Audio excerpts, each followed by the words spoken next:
I was the first person in my family to get a degree, period. We were very limited. We had no indoor plumbing. We did have electricity, but with that, my grandparents made the best of it. I remember my grandmother saying, get up at 6 o'clock. We'd get up. We got on the bus at about 7:30. We'd arrive to Bloomfield at 8:15.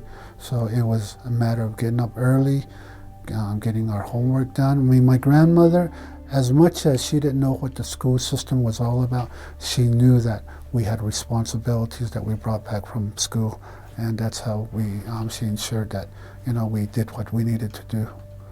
Having a degree, to me, it's really important because what it's done for me, it's opened an array of doors for me where I'm able to help others.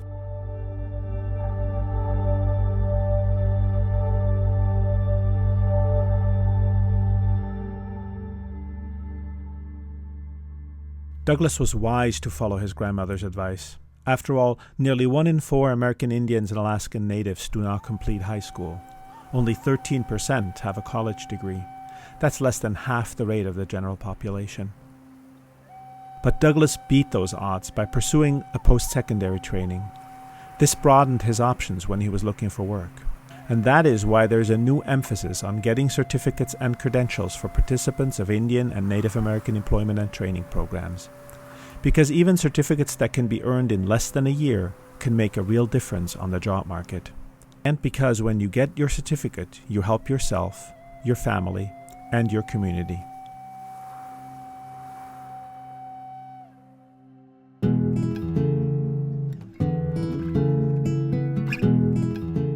It all started back after I finished high school. My family wanted me to continue my education. I went and did my 3 years at Gateway Community College, and I worked like 4 years in that electrical company. I got laid off. I trying to look for a job, and which was pretty hard, being an electrician at that time.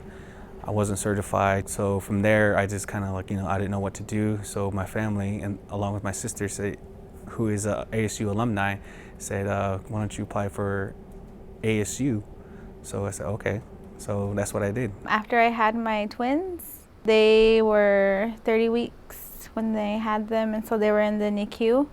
And I got to see the nurses and what they do to help them, and that really encouraged me to go into the medical field. Now that I know a lot of stuff, I get to go back home and educate them on how to take care of themselves. And I have kids and I want a better future for them, and I kind of have to go this route to make it happen for them. Education is very important, and without it, it's very hard to get anything other than hamburger turning jobs. I think people need to know how to read, they need to know mathematics, they need a lot of tutorial help. That's what employers look for.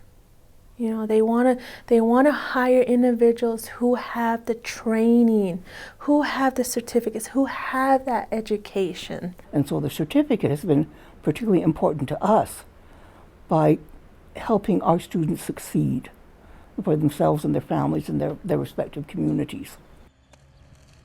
I pretty much just service all the districts of the Gila River Indian community, starting from District 1 all the way to District 7.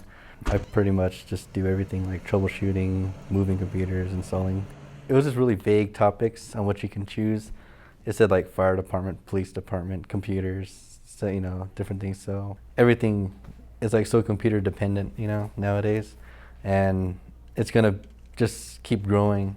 So I figured, all right, that's gonna be around for a while, I'll take that.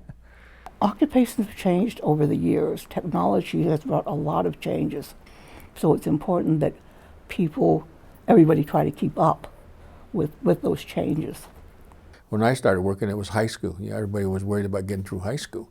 And you could make it then, but you can't make it with a high school education now. You need a lot more than that.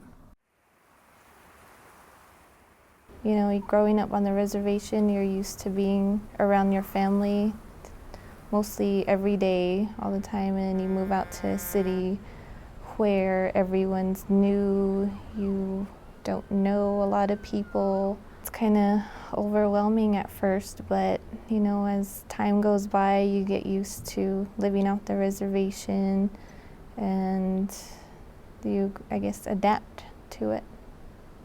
I think the reservation offers a very high degree of support. It's smaller, but coming to an off-reservation community, particularly when the size of Phoenix, it presents challenges in terms of cultural kinds of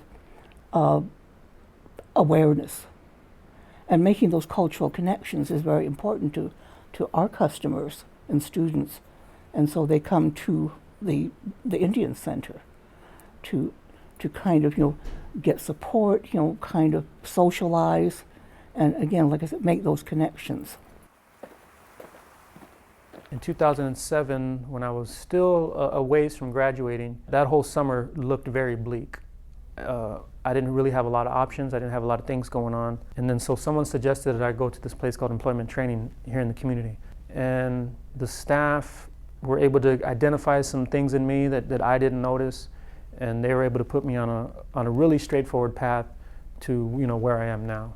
This is a whole nother family here in the community that if not for them, I mean, man, things would have probably been a lot harder.